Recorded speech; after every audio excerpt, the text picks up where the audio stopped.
Thank you guys for joining us tonight. Again, very sorry that Mick Finn couldn't, but we're very excited for our presenter tonight. Before we get started, I did want to give you a little update that we are still recruiting for our Radcliffe study. We have 94 folks. We have our portal up for participants. You can see your own data. And I'm going to drop the link in the chat if you're interested in joining, and we'll have somebody from our team get back to you. Um, thank you so much for coming. And Casey, if you don't mind, would you introduce our speaker for tonight? Hi, everyone. Thank you for joining us tonight. Our speaker will be Mr. Ron Hoffman. Mr. Ron Hoffman co-founded the Gordon T. Heald ALS Fund along with Elizabeth Heald following the death of her husband, Gordon, in 1998. In time, Ron's work led to the creation of the nonprofit organization Compassionate Care ALS. He has served as the founder and director, working with thousands of individuals and families and communities living with ALS in the US and around the world. He facilitates and guides intimate discussions for those engaged in the complexities of living with and dying with ALS. Ron's work helps examine the many choices and possibilities that people confront, including the process of death and dying and the questions that arise as together they create space for dialogue around their decisions. Please join me in welcoming our amazing speaker for tonight, Mr. Ron Hoffman. Welcome, Ron. And if you guys have any questions for him, if you'll put those in the chat, we'll make sure and get to them. Thank you for coming.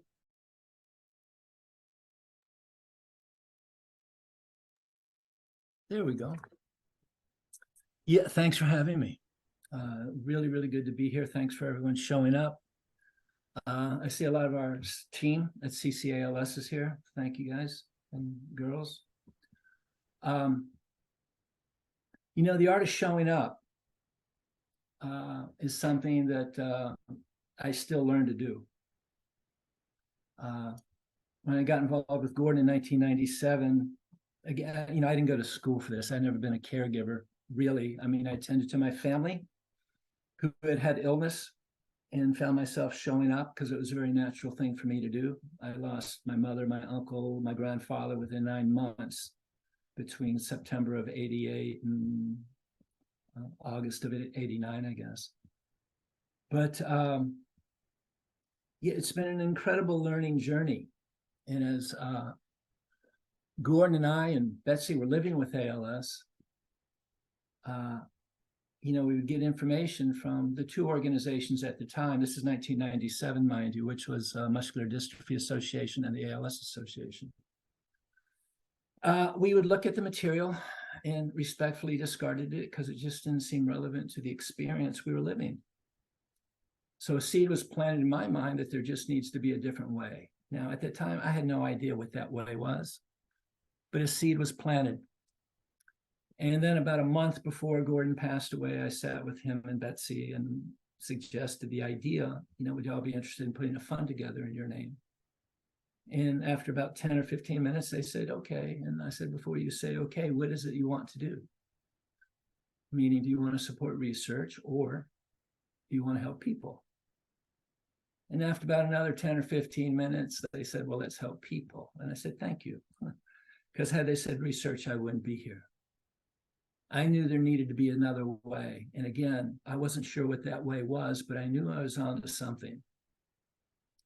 And so we created the Gordon T. Heald ALS Fund, also known as Ron's Lemonade Stand, because again, I was just out there creating organically, tending to and caring for folks best I could. And after 3 or 4 years, I started outgrowing the fund. And with Betsy's permission, I created Compassionate Care ALS, the nonprofit that we are today, in 2002, I believe it was. So, what happened as I was moving on and I was trying to figure out what it was I was doing, I was real fortunate to start meeting some extraordinary people in the world. These people became my teachers, my mentors, colleagues, dear friends. And what I like to say is, what they actually did is help me remember what I already knew. But and lie dormant, in my bones, if you will. And, with their support and help, I started learning. And of course, the more families I met, the more I learned.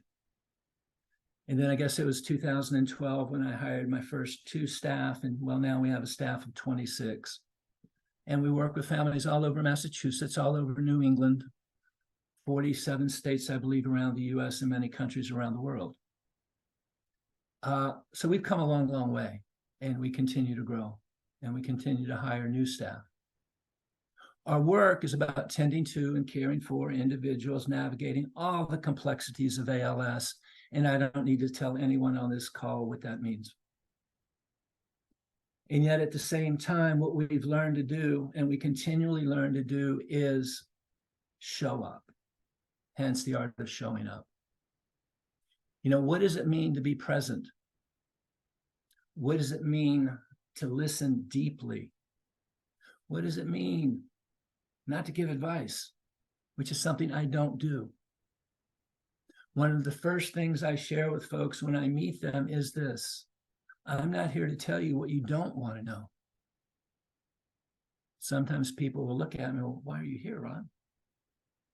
So Gordon, the gentleman I took care of in 1997, Gordon was a man who made his choices and decisions by never making them. Never making them.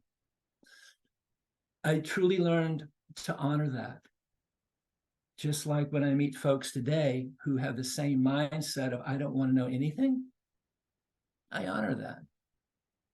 And yet, I meet others, fewer, who want to know everything. And when I hear that, it's like, whoa, let's dance. Because there's so much information we can bring forth. That said, most people are somewhere in the middle, or maybe the caregiver wants to know everything and a person living with ALS doesn't want to know anything, but maybe a little bit. So there's a true art in showing up and how we present what it is that we're bringing as we walk into the door. My hope is anyone that walks in your door, first of all, leaves their baggage at the door. They leave their judgments, they leave their attitude, and they just walk in very clean and very clear with an open heart. The ALS diagnosis is pretty extraordinary. It's incredibly traumatic, in my opinion, receiving that diagnosis. And yet there's so, in my experience, little support when we receive such a diagnosis. Even today, I still hear people say, Ron, they told me just to go home and put my affairs in order. And so one of the things that we're able to do, and one of the things I respectfully ask you to ask for, and maybe even demand from healthcare providers or anyone that is walking along this journey with you, is to have them listen, beseech them to be present, remind them there's nothing for them to fix. Now, there's some people that do have a tendency to get caught up in the drama of living with ALS. And for them, that's okay. Yet the challenge is, how do we learn to live our life in a different way? Every one of you living with ALS, every one of you who are caregivers, your challenge is, how do I learn to live life differently? It's not about not living, but how do we just learn to navigate differently? I meet many people who are incredibly disconnected, shut down. And that's their way. And maybe they stay that way for the entire journey. And, maybe their caregivers are in that place of wanting to know everything. Maybe they're in that place of feeling isolated and alone. So what I've learned is one of the most important aspects of this journey that you guys are on is communication. To be able to listen to one another, to be able to ask questions. And that said, again, everyone doesn't want to be asked questions. showing up can be really, really complex. And what I've learned to do is, as I said before, when I meet folks, is I'm not here to tell you what you don't want to know. And I say that because everyone doesn't want to know everything. People are in all sorts of different places. And there's so many questions that people probably have that are afraid to ask. And so when I'm spending time with folks, getting to know them, and I really like to get to know who people are. Who are you? What kind of work did you do? Where are you from? And sometimes people come in shooting from the hip, talking about things people aren't interested in hearing. And along the way, all of you are confronted with and faced with lots of choices and possibilities, lots of choices, lots of decisions. And so when I say I'm not here to tell you what you don't want to know, I'm not sure where all of you are. So I'm going to take the liberty of sharing some things with you. So I invite you to take what serves and let go of the rest. Right? Do you want to know what I know is something I share with everyone as I'm meeting someone and maybe their speech is a little off. So as we get to know each other, it's like, how is your speech or how is your swallowing? And, people will share that with me. Well, it's this or it's that. And then I'll ask them, well, have you talked to your doctor? And they share, of course. And whatever that issue might be, like walking. And, or if we're back to the whole swallowing piece, well, have they talked to you about a feeding tube? Yes, no, maybe, whatever their response is. But at some point, I will look at them and I will say, would you like to know what I know? Would you like to know what I know? I'm always asking permission before I delve into a subject matter that might be difficult for people. And for some folks, it really, really is. I meet people who, again, can be incredibly stuck, sometimes very stubborn. How do we learn to honor where people are? It's incredibly important to honor people where they are. Allow them to be in the place where they are. And yet, I was on a call the other day, and this lovely lady is using a walker. But as we're conversing, she's telling me all the time she's fallen down. Whoa, a lot. Not once or twice, but a lot. And so I offered her the use of a transfer chair, something really nice we've had wonderful success with. I'm happy to send you one if you like. And she was really, I don't know if I want one of those. And her daughter says, we've been trying to kind of talk to her about, maybe saying yes to that. So I looked at her, I said, tell me if I'm wrong, but I heard you say you have fallen many, many, many times. And she says, yes, I have. And I responded that I don't want you to fall.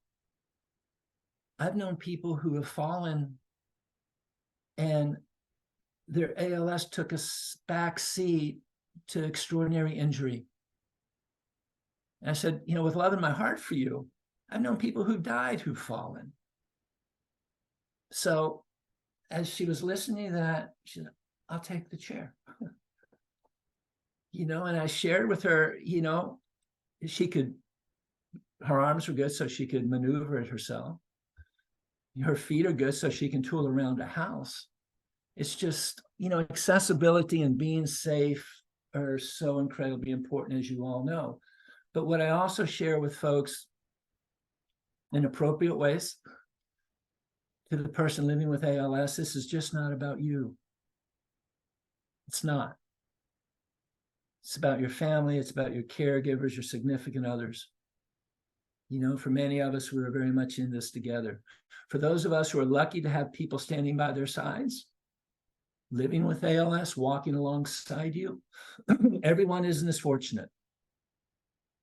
Every caregiver does not have the capacity to do this work, to be with their loved one or their family member, whatever that scenario is. How do we learn not to judge that? That can be really, really hard. We're fortunate enough to meet families who got it all figured out. They're incredibly conscious, very awake. What do we need to do? In the best of circumstances, this is extraordinarily difficult. Extraordinarily difficult. So to be fortunate enough to have a loved one walk along the journey side by side is incredibly, incredibly important. So one of the things I learned long ago, and what I don't do, and what I share with folks is, I'm not here to give you advice. My definition of advice is me telling you what you should do. And John, I would never give you advice, but what I will offer is counsel. In other words, this is what's possible, right? You know, living with ALS, you all have choices to make. I, and hopefully my team, has come to the place of not being attached to whatever choice or decision that you make. But what I've learned is any choice or decision we make, whether it's living with ALS or living our life on a daily basis, there's consequences and ramifications for those choices and those decisions. So what does it mean to say yes? What does it mean to say no? And where I'm coming from here is inquiry can be really, really important. And again, I'm remembering Gordon, who didn't want to know anything. And he didn't, and I didn't back in 1997, 98. And yet that's what we're confronted with. As you all know, ALS can look uniquely different. There's no way I'm going to sit here and tell any one of you that I know how you feel, because I don't. And respectfully, nor does any other person living with ALS. Are there commonalities? Absolutely. And when we meet people, oftentimes there's that connection because of those commonalities. But I'm not you. I don't have your life experience. I don't have your belief systems, maybe not your values. And yet we learn to hopefully honor people where they are.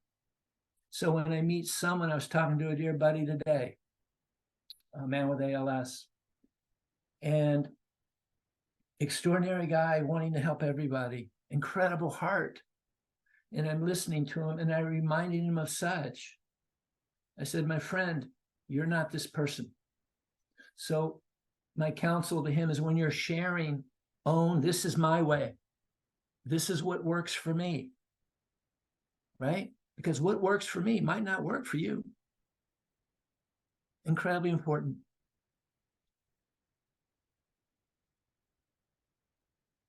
The Way of Counsel is a book written by a woman named Gigi Cole many, many years ago. And our organization here at CCALS in some way is based on that. It's a relational model. It's about relationships. All of you are living in extraordinary circumstances, both those with ALS, your families, and your caregivers. You know, it's hard for people to truly understand, even though many of you have had friends, you know, that think they understand. And you're fortunate to have those friendships. I'm not sure if anyone has ever told you they know how you feel. When I hear that, I do my best never to tell anyone that, or, you know, remind anyone when I see them, ask them, how are they doing? Well, Ron, how do you think I'm doing? I have ALS. So I've learned to change my language a little bit. So hopefully if I meet any of you who I haven't met before, my first words out of your mouth, it's really, really good to see you.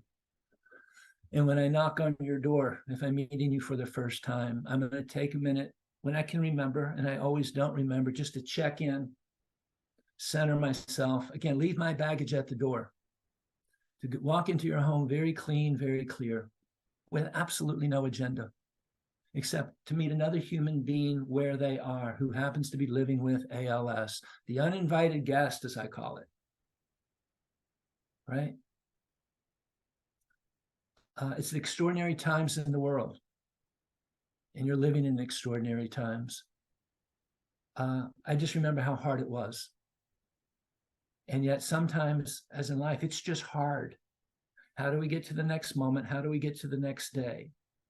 because there's always something else we seem to have to address. There's a new norm right around the corner. I know too many families, too many individuals who have to do this alone. That weighs on my heart. That weighs on our staff's heart. Because day in and day out, we're fortunate enough to get to visit folks just like you, people with all sorts of circumstances in their lives, having to make all sorts of choices and decisions, having to dance that extraordinary dance, the one called mortality, because that's what we're facing. And for those of you who have had a diagnosis from a physician or a neurologist or a clinician and told simply put, or some version of, well, there's nothing we can do, put your affairs in order. Unfortunately, that still happens. In my experience, not as much. I know some extraordinary physicians in the world with extraordinary hearts, but even those who find it difficult to articulate this diagnosis to someone, it's not that they're not really good people. It's just that the subject matter scares the bejeebies out of them. The subject matter is about mortality, and if they themselves aren't willing to become more familiar with their own mortality, then how do they truly show up for you as best as they can? How does my team show up for individuals as best we can if we're not willing to explore our own mortality? Because that's the white elephant in the room. We get this diagnosis. It's got to be extraordinarily traumatic. Now, many folks might not even be aware of that. And that trauma itself then just continues to percolate and bring up other woundedness that we might have had in our lifetime, because we're confronted with, quote, that fatal illness. In my perfect world, we would meet people the moment they were diagnosed, not to fix anything, but just to remind folks, you don't have to do this alone. There's someone to walk alongside you as much or as little as you wish, right?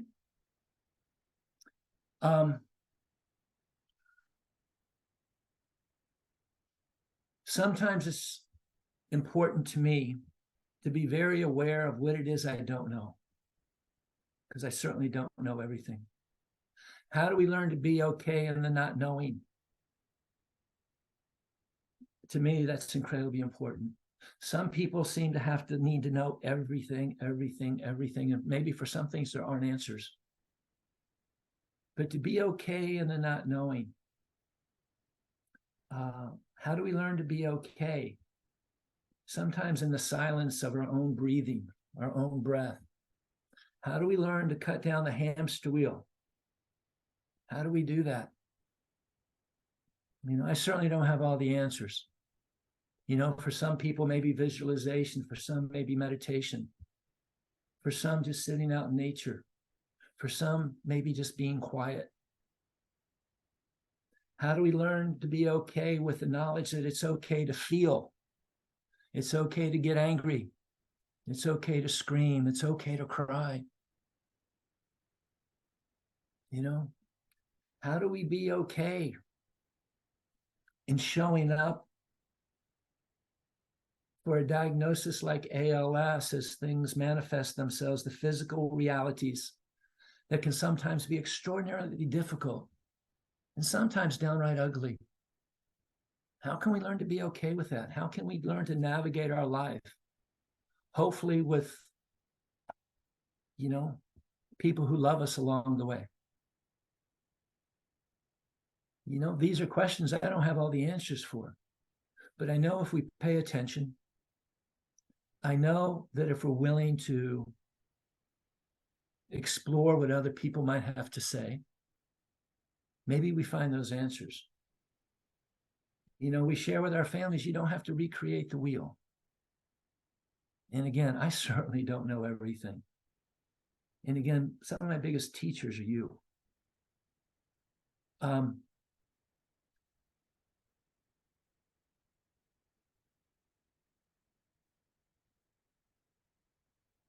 Stories are incredibly important to me. Each of you has an extraordinary story, no doubt. How many people are on there? 59. We could probably write 59 books. You right? And yet, as we navigate the world of living with ALS, we know it can look uniquely different from one person to the next. You know, and again, when I meet folks, depending upon who they are and where they are in their circumstance, I share stories. And I have permission to share these stories. And I've been fortunate enough to meet people from all walks of life, from every economic circumstance you can possibly imagine. I'm reminded of my friend Mariah Fenton Gladys, and you can Google her. Mariah was a Gestalt therapist, revered in the world of psychotherapy, if you will, in the world of Gestalt. Diagnosed with ALS, told she had a 10% chance of living 2 years, 1-2, and that she should not have children. Mariah goes home, literally locked herself in her room for 2 weeks, became her own client. Her to-be husband, Ron, would literally leave meals at the door. After 2 weeks, she comes downstairs and finds Ron, gives him a hug, looks him in the eyes and says, honey, we're going to live our lives. You know, she did what she had to do for 2 weeks. Ron said, awesome, let's live. And they did. Mariah lived for 37 years with ALS. Okay. Mariah never stopped working. She was fortunate enough to have some clients that stayed with her for those 37 years, even when she was in the throes of ALS, right? They could understand her speech. She really completely never lost the ability to speak. I like sharing stories because it allows people to hear what's possible. And they're examples of choices and decisions that other people make. You know, I shared that story some time ago with a family. And as I was sharing it, the husband was looking at me with his eye, you know, he didn't seem happy. And when I was done, he looked at me and said, Ron, that's false hope. I said, okay, I hear you. And I said, you know, I respect that. But I said, but it happened. It's real. And be it false hope or real hope, it happened. And I like sharing that story because who the heck knows what is possible? You know, just lost a friend a few weeks back who lived for 15, 16 years with ALS. All of this looks uniquely different. And through stories, it's about being able to share the choices and decisions that we, at some point, will become confronted with. And so I'm really, really big on inquiry, self-inquiry. And hopefully you can find support that someone can actually listen to you without judgment. And, you know, that's some of the things that we're able to offer along the way. You know, I'm reminded of my dear friend, John Imber. John was considered the finest contemporary painter in America. Now, like Gordon, who I attended to in 1997, 98, John didn't want a feeding tube. No, thank you. Very, very clear.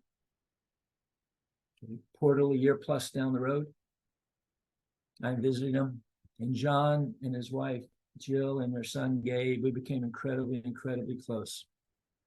So close where I could be in the neighborhood, knock on the door and go in. It was a deep friendship. So as I was saying, a year plus down the road, I'm visiting him, and the physical ramifications were appearing for John. Speech was becoming more difficult. Swallowing was definitely becoming difficult. And we had conversations along the way. But he was incredibly angst, just kind of about to pull his hair out. So I looked at him and said, John, you thinking about changing your mind? And he looked at me, Ron, I don't know what to do. So as I say this, I get goosebumps. So I looked at him, I said, John, you know, I love you. He said, yeah. And I said, I'm really feeling your angst right now. Okay. Then I looked at him and said, can I ask you a question? And he said, of course. I said, are you ready to go? And he kind of looks at me. And I said, are you ready to die? He went, no. I said, then I guess you've just answered your question, right? And because he was on his way to losing the ability to swallow. So he said, whoa. He said, okay, tell me about the feeding tube. So we then talked about all those possibilities. What does it mean to say yes? What does it mean to say no? For any decision that any of you choose to make, I really, really invite you to ask questions. Just don't follow blindly the advice of doctors or families. What does it mean to say yes to a feeding tube? Just don't tell me what can go right. Tell me what can go wrong. I don't want to wake up and ask myself, why the hell didn't somebody tell me that could happen? Which a gentleman early in my career happened to him in probably 1999. Went in for the feeding tube, as a piece of cake, goes home. I get a frantic call that night. He was rushed to the hospital. He called me back the next day. He was fine. They took care of the problem. But Ron, why didn't somebody tell me that could happen? And from that moment on, I went, wow, exactly. Why didn't they? Please ask questions. Obviously, and I don't have the real stat here, but the vast majority of the folks with ALS got to be in the high 90% say yes to a feeding tube. But again, what does it mean to say yes? John Ember, John would call me, Ron, give me color. Now he's a painter, colors. So we talked about it. I said, John, most of the time it's a piece of cake. I said, it's possible it could kick you on your backside for a week or so. You know, you still got a good voice. More than likely, your voice is going to be fine. Have I known people who've lost their voice? A few, because there was a mishap. A procedure is a procedure is a procedure. You know, and with feeding tubes, G tubes, they can give you general anesthesia. And of course, if your lung capacity is compromised, they'll do a twilight. Really, really, just ask questions. Don't take things for granted. Incredibly important. And obviously, you know, the same goes for invasive ventilation, tracheotomies and such. My understanding now, I think it's about 12% of folks in this country, and it's gone up a little bit, end up, you know, having a trach, being on a vent full time. That can even look different. I've known people, we still know someone right now that can eat like a horse for years, right? And can still talk for years. So I question why he actually had a feeding tube. Pulmonology people are so important.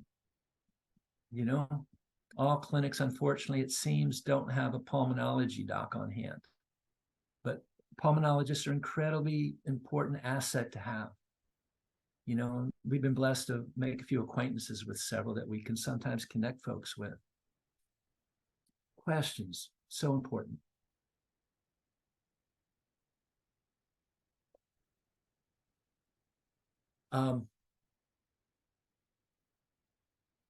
Again, Ron, what is all this going to look like? My response is, you know, I don't know, but I can share with you maybe what's possible. And to be able to do that in a good way, coming from heart, bringing compassion, right? That's the art of showing up, walking alongside folks as much or as little as they wish, honoring them where they are. You know, for you, it might be this way, but for this other person, maybe not so. Incredibly important. You know, for those of you, and I hope none of you have had this experience, but if you had to go to the emergency room, if you have a BiPAP machine, I'm reminding you, please take it with you. Because emergency rooms often don't have them, and if they do, they have no idea what your settings need to be. We've gone through this many, many times. You know, we're actually working on a list of things that we should take to the ER. Of course, you have to remember where those things are. But something like that's incredibly important. Because oftentimes, if you go to a non-ALS clinic emergency room, how much experience have they had in the world of ALS? So that can be an important piece. I would invite all of you to Google ALS contraindications for oxygen, with oxygen ALS contraindications. All right, just Google that. It's really, really important. People who are living with ALS, who have some pulmonary functions, more than likely you don't want to be on oxygen unless it's given through the BiPAP machine. Okay, just Google it. Again, I'm not a clinician. I just know what I know. All right, that's just an important piece. If no one has told you, and these are a lot of things that I talk about with our families, you want to know what I know. And again, some of you might not want to know this, so this is kind of challenging for me because I like to honor people where they are. But if no one has told you when you're eating, and eating's starting to become difficult, and you're still able to drink, or you're taking your meds, lower your head here. If no one has told you this, it really works. Less chance of aspiration if you swallow with your head in the downward position.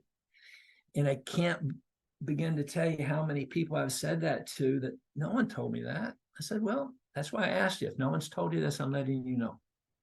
Less chance of aspiration. Because some of you might know that pneumonia is a very real thing. We've got several people right now who've aspirated and now we're dealing with pneumonia.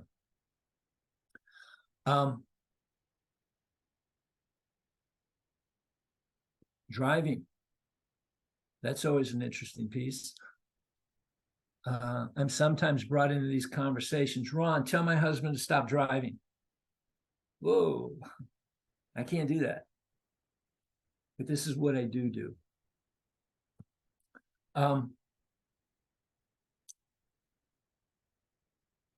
My good buddy Jim Wallace has been gone for many, many, many, many years. He was a wonderful attorney, a partner in a law firm. Gordon's law firm, the gentleman I took care of. So he was an acquaintance of Gordon's. So they called me in when all of a sudden Jim was diagnosed. And I get over to the house on a particular day. His wife had called me, can you come see us? I said, sure. I walk in the door, Ron, you need to tell Jim to stop driving. Excuse me? He needs to stop driving. Okay, I don't know that I can do that, but let me go chat. So anyway, I go in the back room where Jim was. She said, she's on you about my driving. I said, yeah. I said, I'm not going to tell you to stop, but if I can, let me share a few things. Is that all right? He said, of course. And it gets back to this. I said, Jim, if you're driving, there's consequences and ramifications for any choice that you make in life or living with ALS. So you're behind the wheel. Just know it's just not about you. God forbid you run into somebody. And he says, okay, I hear you. It was as simple as that for him. About a week later, I called back and he was still driving. I thought he was anyway, but I'm talking to him on the phone. He said, I stopped driving, Ron. I handed in my keys. And he started laughing. I said, near miss? He said, uh-huh. I said, well, thank goodness it was a near miss and no one got hurt. So again, it's just not about that individual. Living with ALS for a long period of time, and I have a lot of folks living with ALS who are still driving because physically they still have that capacity. But the longer I think, and again, I'm not a clinician, that we're living with this, our reflexes are going to slow somewhat, I would say. Our reaction time is going to become impaired. So I would ask you all to consider your circumstance and just act appropriately, because it's not just about each of us in this moment. It's about considering the effects that we have on other people. Okay.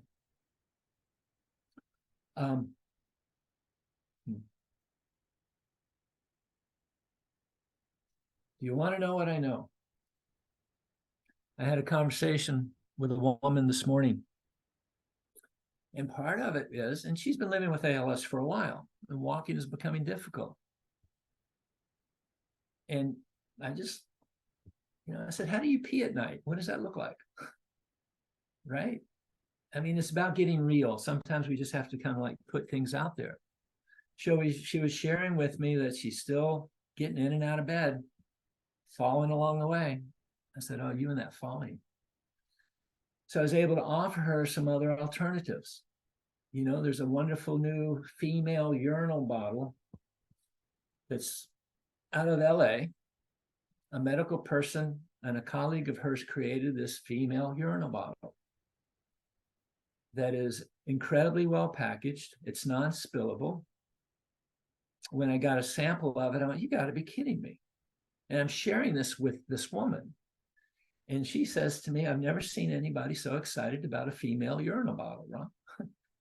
But it's the truth. It's something that really, really worked. That can make an incredible difference in women's lives. Just like the male urinal bottle that we have, it has a handle that lights up in the dark. It's non-spillable. It's different than your traditional things, right?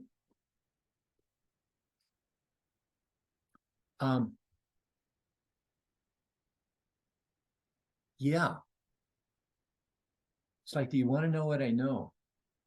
In the world of eating, for those of you who are still eating, and hopefully many of you are, but along the way, as you know, it can become tiresome. It can take a long period of time.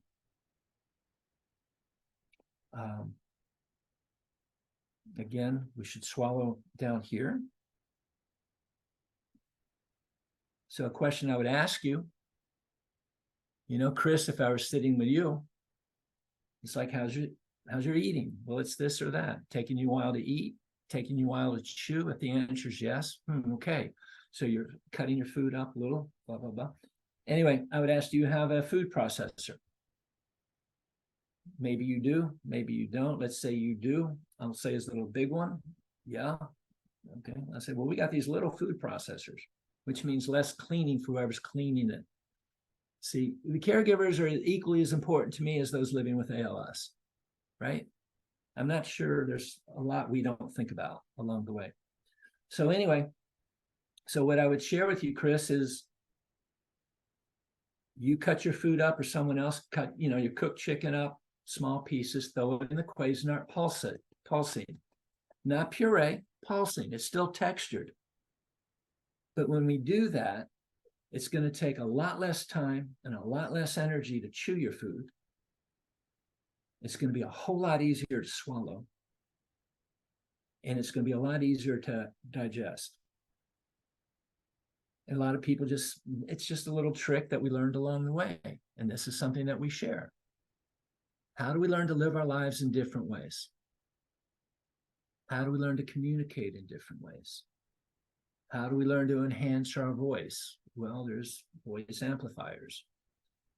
There's all sorts of technology that we're intimately involved with along the way. You can go to our website, and you know, Christine and Kim are our communication people, and they work with families all the bloody time.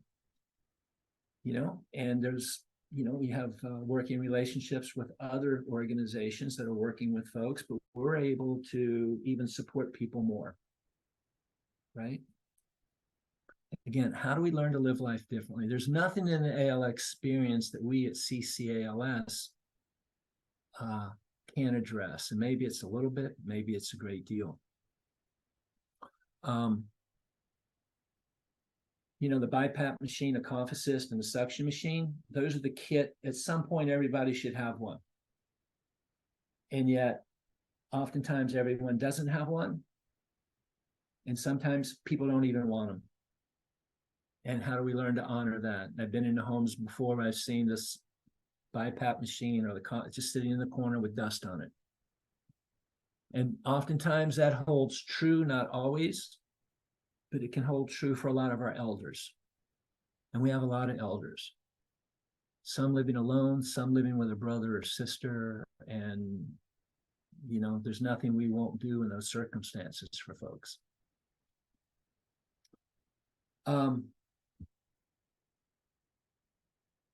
And the art of showing up, one of the most important pieces for me is to just bear witness to you as I listen, as we listen, to hold space so you can share what you wish to share, so you can actually be heard, so you can be seen. And in my perfect world, that's what we would all receive in our clinics. But we know oftentimes that's not the case, though it gets better in some places. You know, our healthcare system, the bureaucracy of the system interferes with some awesome people I know in healthcare, right? And we've been blessed at CCALS to know some extraordinary people. We're incredibly connected to the Healy ALS Clinic and others. And I know how hard they work. I know how hard the folks that you see, your neurologists, work.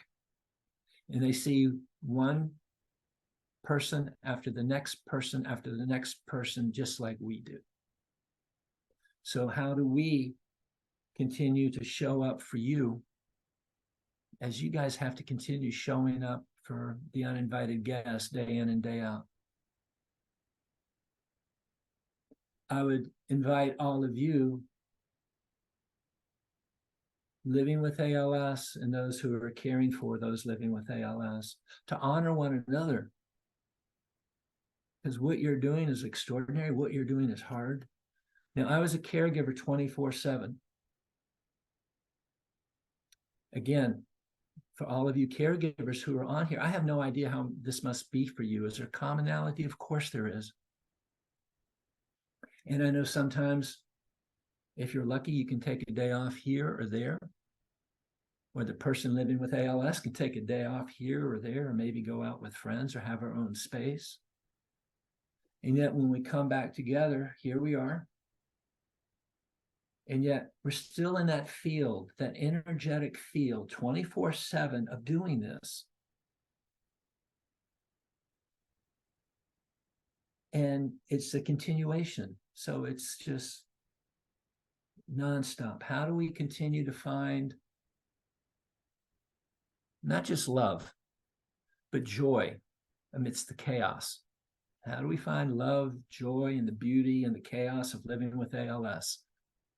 I say it's very possible. I've seen people do it. How do we own how bloody hard this is? And yet, if we're fortunate to do it with love, to do it with integrity,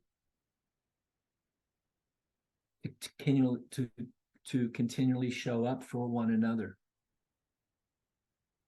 Because it's like a train that just doesn't stop.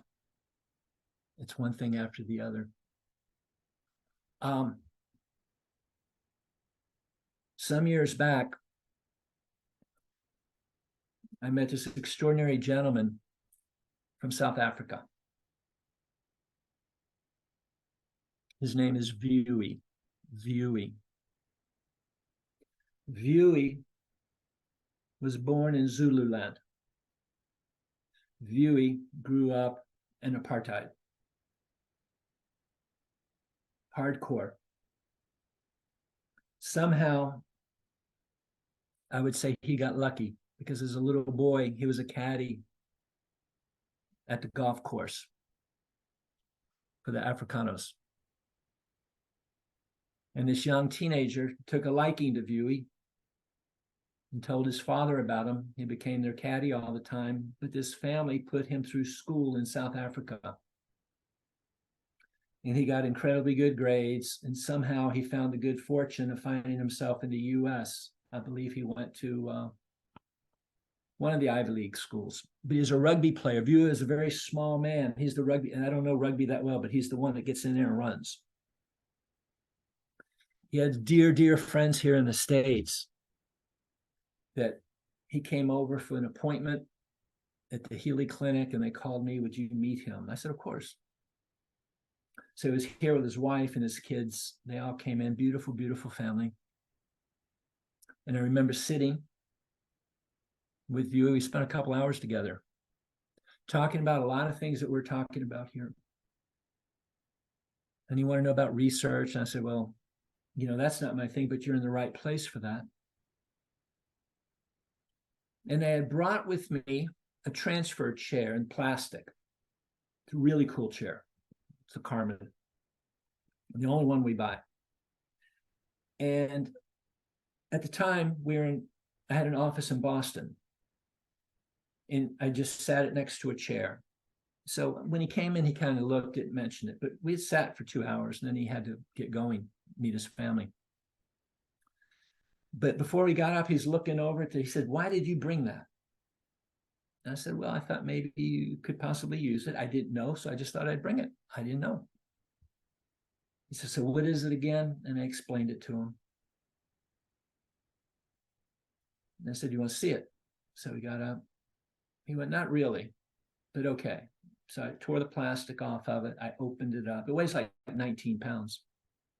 He said, "What would I need that for?" I said, "Well, do your legs get tired at the airport?" He said, "Well, yeah." I said, "Well, the kids could roll you down to the door of the plane." He said, "It'll scare them." I said, "I met your kids." "No, it wouldn't. They'd want to ride in it." "Are you kidding me?" Anyway, he starts walking around this chair. Seriously, walked around it 3 times. And I'm just like, something's happening here. Then third time, he backed into it. And as he was sitting into it, as simultaneously as his bum hit the seat,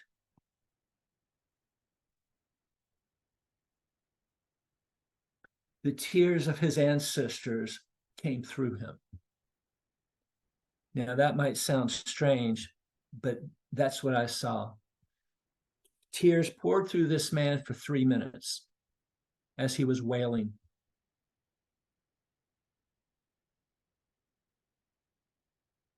I kind of dropped to my knees and did nothing. Did nothing. I finally asked him after 3 minutes, "Would you like a Kleenex?" He went, "No." Now, too often in my experience, people love to hand people Kleenexes, but this was something beyond. If I ever met any of you and you're crying in front of me, trust me, I'm never going to hand you a Kleenex unless you ask. Anyway, he cleaned his nose off with his wrist, sat upright, composed himself. Deep breath. Said, "I'll take the chair, Ron." Said, "Okay." He had to feel, it was the first time, I will guarantee, and I don't know this, but my belief that he actually felt what was going on and had this incredible release. Now, I'm going to segue into me asking him, "Would you like a Kleenex?"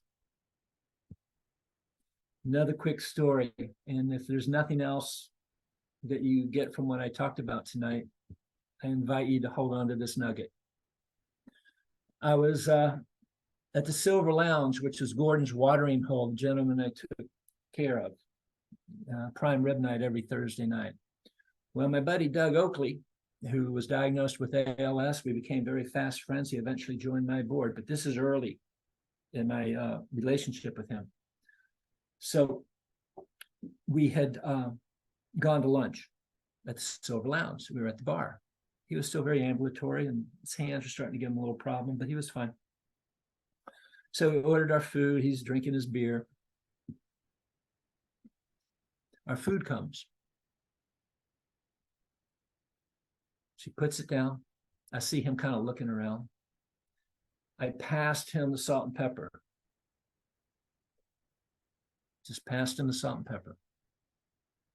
After about 5 seconds, it's kind of like I felt a searing stare through my neck, a burn. I turn around, he's looking at me. He said, "Ron, if you ever do that again, I will knock you out." I went, "Oops. Oops. I got you." A couple weeks later, we're in the same restaurant at the bar. He's looking around.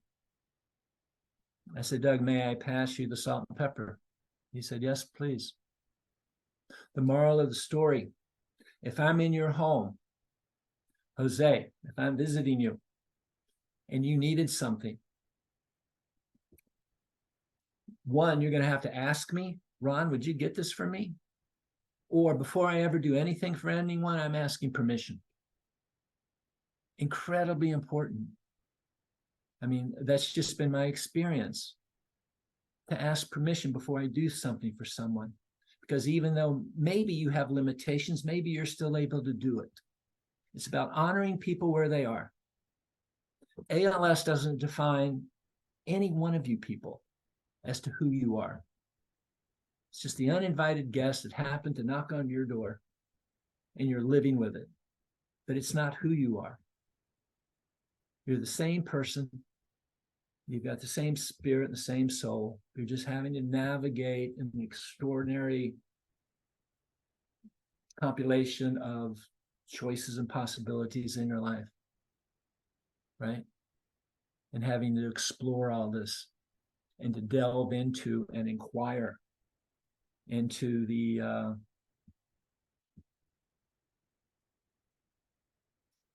extraordinary reality of our own mortality. And I really, really invite you guys to, maybe look into that. Take care of. In Massachusetts, we have a mulched form. People have to take care of their, hopefully their wills, power of attorney, all that sort of stuff. And there's a lot of those documents that people never even take out of the drawer, and yet it's a good process just to do. It's a good exercise.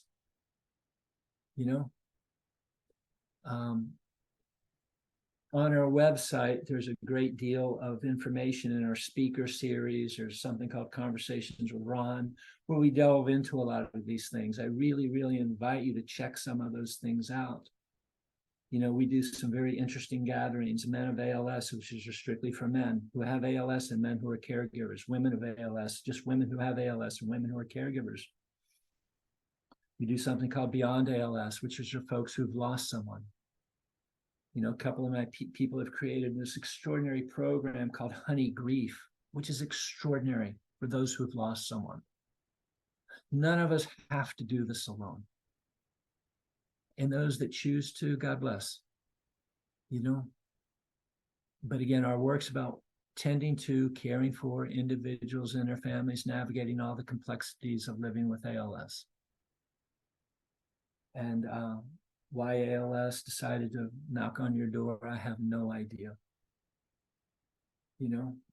I was with a gentleman not long ago. His wife was taken from him, and Ron, why did God do this? Why did God do this? Why did God do this? It went on for 10 minutes.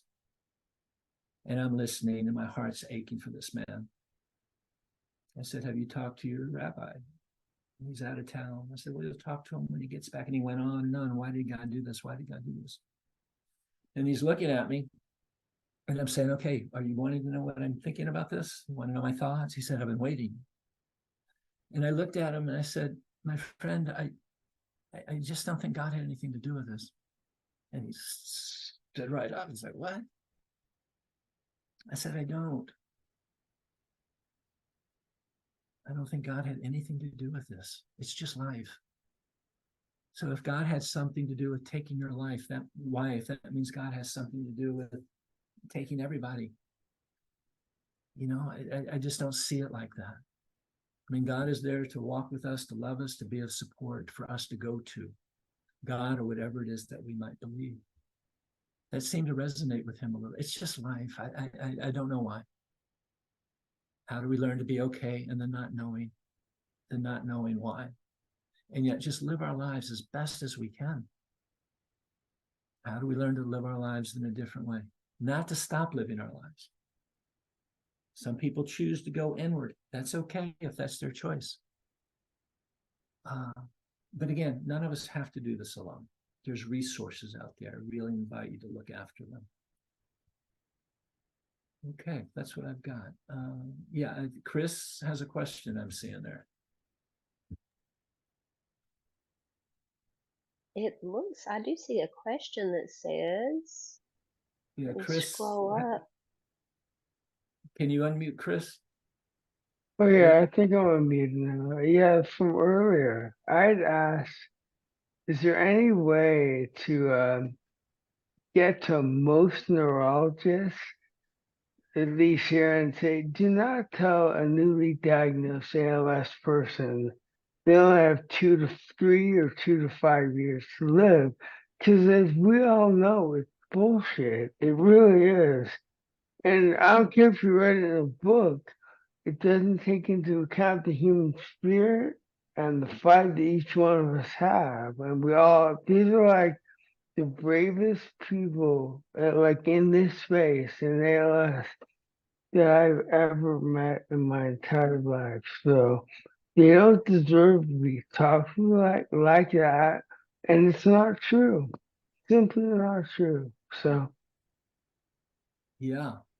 You know, Chris, you've just given me an idea. And I thank you for that. And that idea would be able to write something up to actually send to every neurologist that we can get it to appropriately. So be mindful of not, I mean, if you're going to tell someone that, you can say, well, what the averages say, it's the art of language, how we speak to people. 100%. And if So you don't mind, Mhm. I'd like to show y'all something, if that's okay. Is that okay? Sure. All right, look, so I walked away from my neurologist in March of this year because I didn't get hope. All I got was like, misery, and that's it. I don't need that. I started doing natural organic eating, chelation. I rid my body of so many toxins. I'm on hour 70 right now of a 72-hour fast. What I'm telling you is this. Both my index fingers yesterday were like this. They were curled. Mhm. Today, especially my right hand is just like this today. I can straighten my index finger. It makes me want to cry. I can straighten both of them almost, and this wasn't like this 4 hours ago. So I'm That's sorry. good. There is hope because sorry. As far as my neurology is concerned, this is not possible. Mhm. I can't fix any nerves that have been damaged by ALS. Not true. It's not true. I did this by eating clean with a fast. So 72-hour fast, mTOR goes off the hook.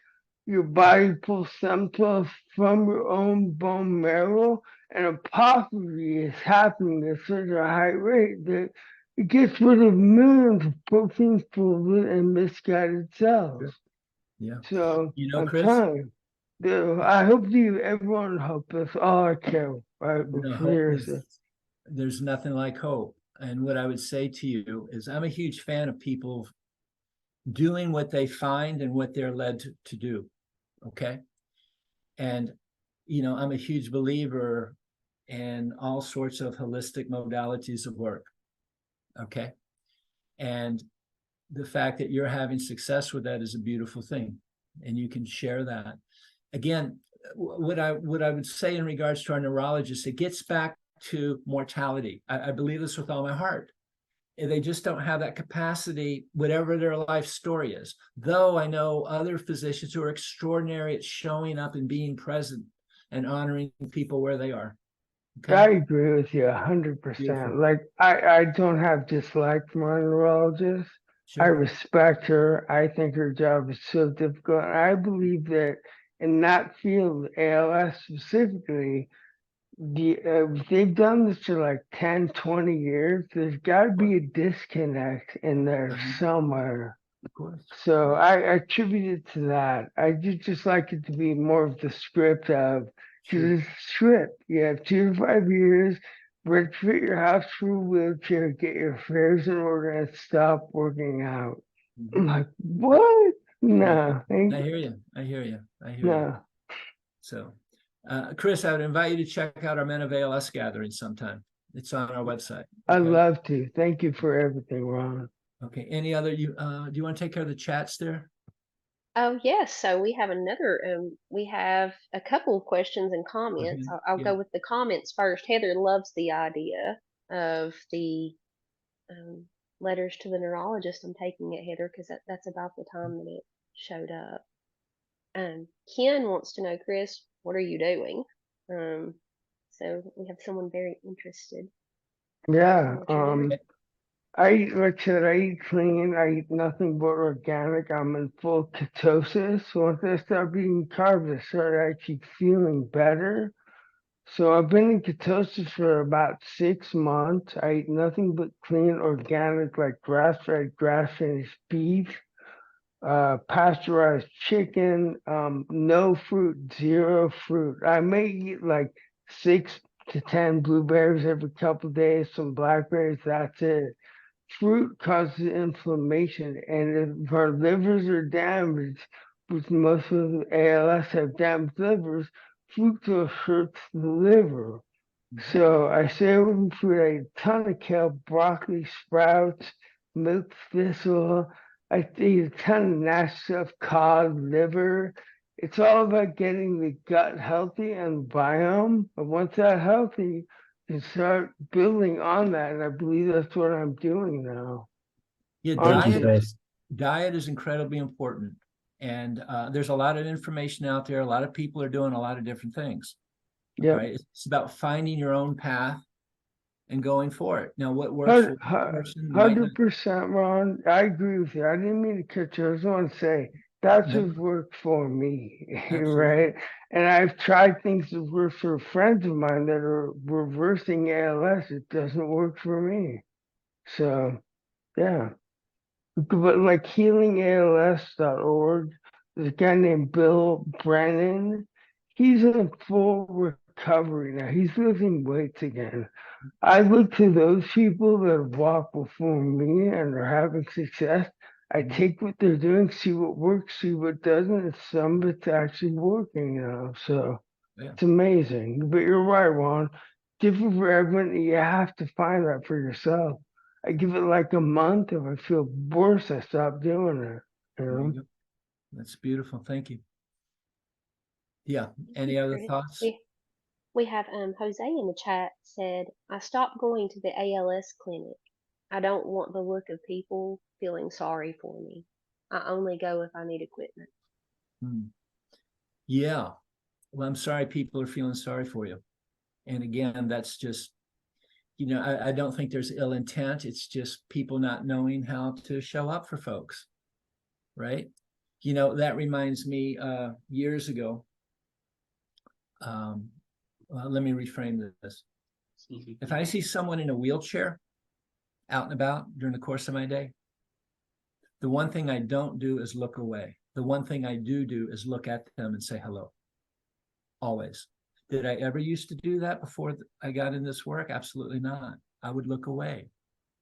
It's I'm not sure I'd hold that against them, not that you do, but people just don't know. And so, what I would offer folks along the way, whether your speech is good or not so good, don't stop looking at people. You can challenge them, look them in the eye and say hi, or do whatever you can to acknowledge them. And in many ways, each and every one of you are teachers, truly, whether you know it or not. You're teaching strangers, you're teaching your community. In my experience,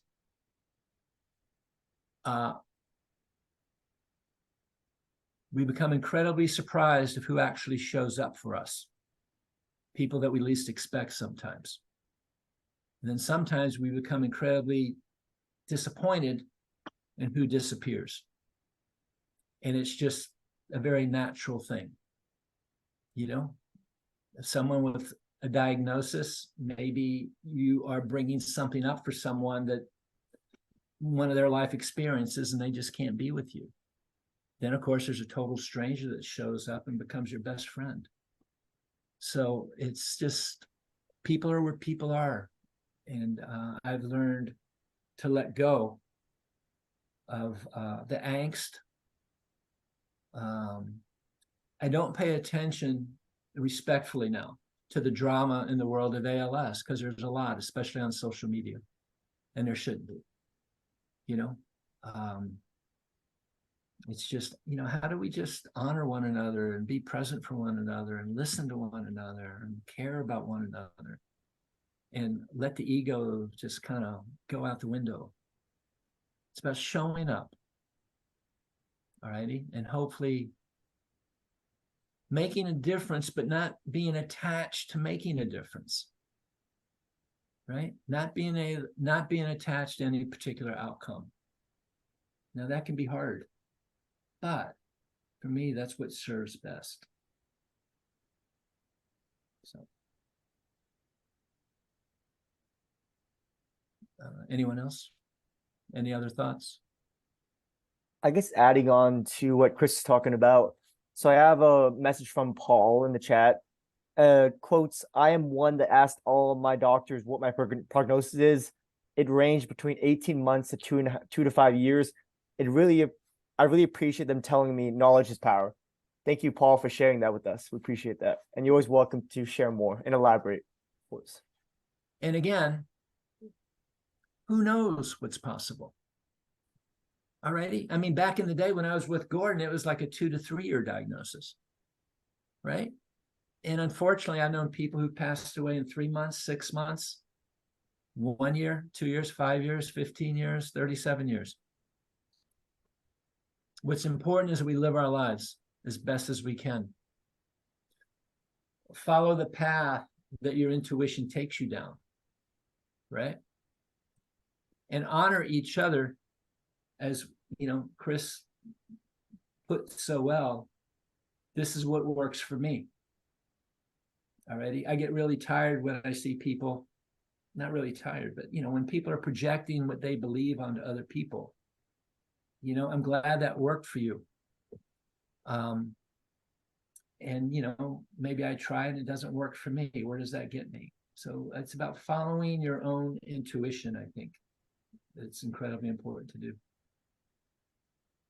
I think going through ALS, we all depend on each other more so. I mean, I know I do. I depend on the community that I've made in ALS more so than any doctors. And that what you just said is important because you try something and it doesn't work. Then what do you have? You have knowledge you did not have before. You can share with someone else who maybe something you suggested doesn't work. You still try this. I tried it, didn't work for me, right? So it's this great culmination of knowledge. And I get more knowledge and gifts from all the people I work with ALS than I do from any of my doctors. Like, and again, fasting is something anyone can do. I'm the second person that I've known that's done a 72-hour. When they're done with it, something works. So it's amazing. Yeah. Yeah, I see how to help my 17 and 13-year-old daughters go through this. So here's my take on children, whether they're 5 years old, 13, or 17. And just having been doing this for a long, long time and seeing different people in different circumstances with their kids, the more that we can allow our children to be engaged in our experience of living with ALS. Language appropriate, mind you. Language appropriate. Those families that have taken that track, and I've known many, and I've seen kids 7 years old who are now 25. I've seen kids 13, 14, 15 who are now in their 30s. Their maturation soared because of their experience of living with ALS and being included in the process. Language appropriateness. A 7-year-old or a 10-year-old doesn't need to know anything about, quote, fatal illness. But it's about allowing them to be engaged, asking them for help. And as time goes on, the language changes. You know, oftentimes I'll ask folks, people could be looking for therapists. Well, again, a therapist is only as good as you are able to connect with that therapist. Right. If a child doesn't connect, if I don't connect to my therapist, I'm wasting my time. Right. So it's about, there's good ones out, it's just finding them. But they also have to understand the world of ALS. They have to, from my perspective, They have to be okay with their own mortality. They have to have been able to do that inquiry because, again, that's what's going on here, right? So I would just encourage the person that asked that question to pay attention to their children, allow the children to be part of the process. And if they need support, allow them to ask questions. You know, MGH is a wonderful program with kids. It's called the PACT program that came from the world of cancer for, you know, kids who are growing up with mom or dad living with a fatal cancer diagnosis. So there's support out there. Anything else? We have a comment and I think a question. Actually, we have a couple comments. Jose said, a little drama. ALS stole my muscles and my life, and I really hope to get my muscles back. Jose, okay. And then Ken, Contact Barbara wrote a really cool in the chat. It's called hopelovescompany.org. Thank you. Thank you, The Barbara. children's program. That's the camp. Yes. And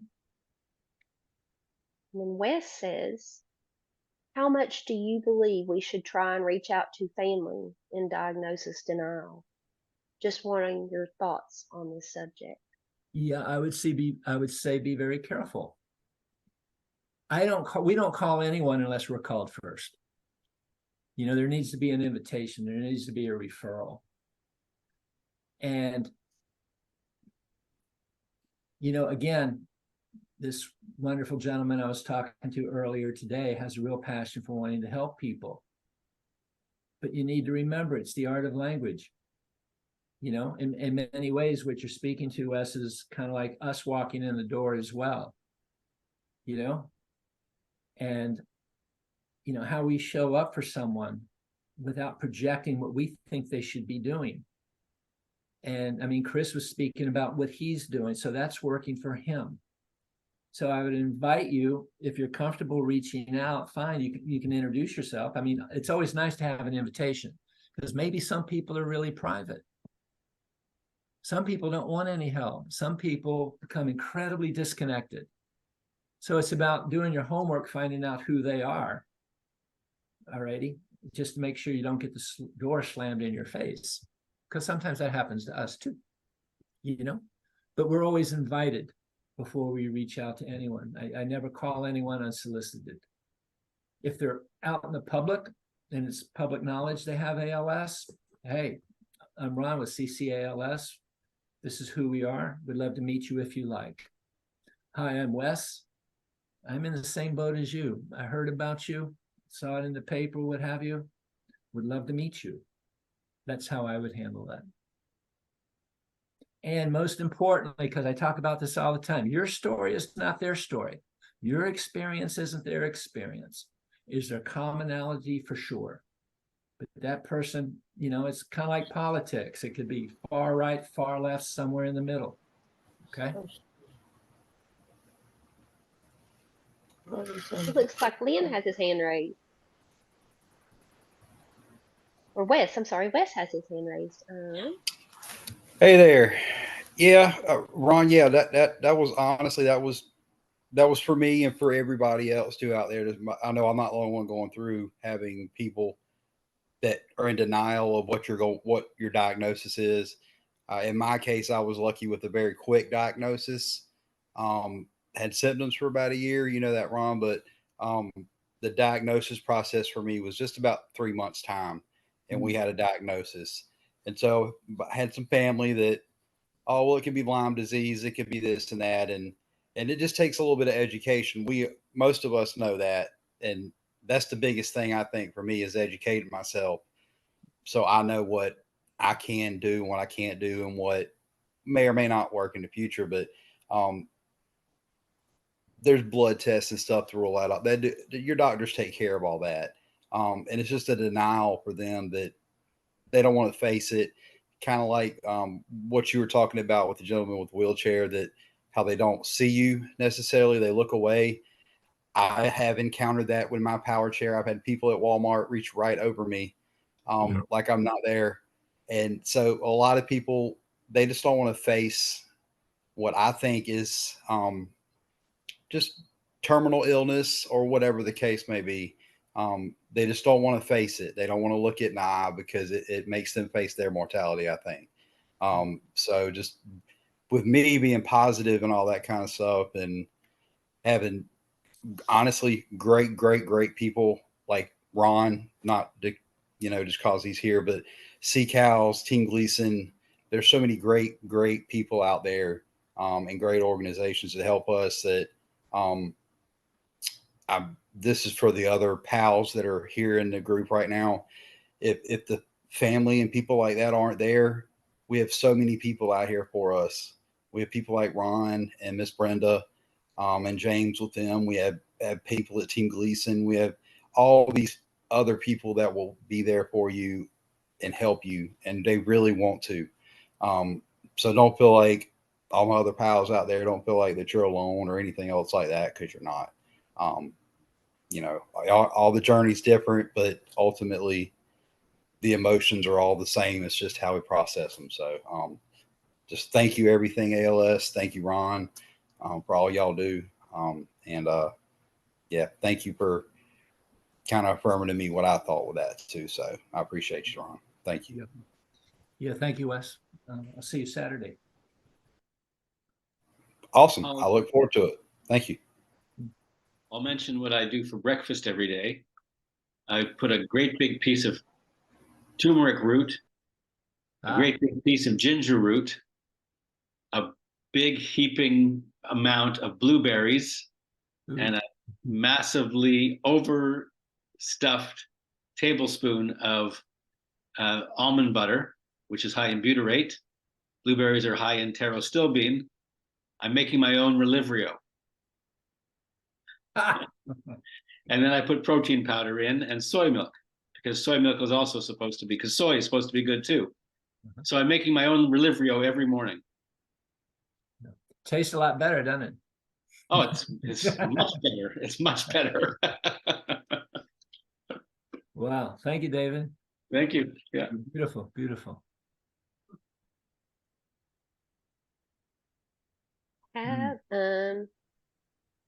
Share. Wes asked for share the recipe. Okay, so And Linda did too. yeah, ginger root, turmeric root, blueberries, almond butter, protein powder, and soy milk. Yeah, because that's got everything that you need. And then I have a green tea latte every day, because green tea is supposed to also have all those antioxidants that can help. So I'm doing everything I can to, keep it away. well done.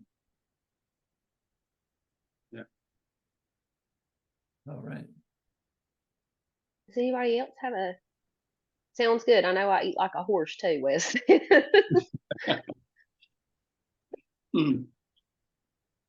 Does anybody else have any questions or comments? I know we've kept you, but this has been just so wonderful. Yeah. Yeah, it's a very, very sensitive talk. A great presenter. Thank you. Yeah, you're welcome. I really invite everyone, check out ccals.org. Feel free to reach out if you're called to. Again, we work with folks all over the place. Go to the resource area there. Go to the education library. There's some really, really, really powerful material there. Yeah. All right. And yeah, just peel through the website. We're available, so reach out to us. Great. That's the invitation. All righty. Very nice. There you go. All right, I'm going to say goodbye. Thank you so much for being with us. You, Ron. Yeah. Thank you, guys. Be well. Thank you so much, Ron. Thank you. So good. Yeah. Thanks, Ron. Thank you. Very, very inspiring talk. Thank you. See y'all soon.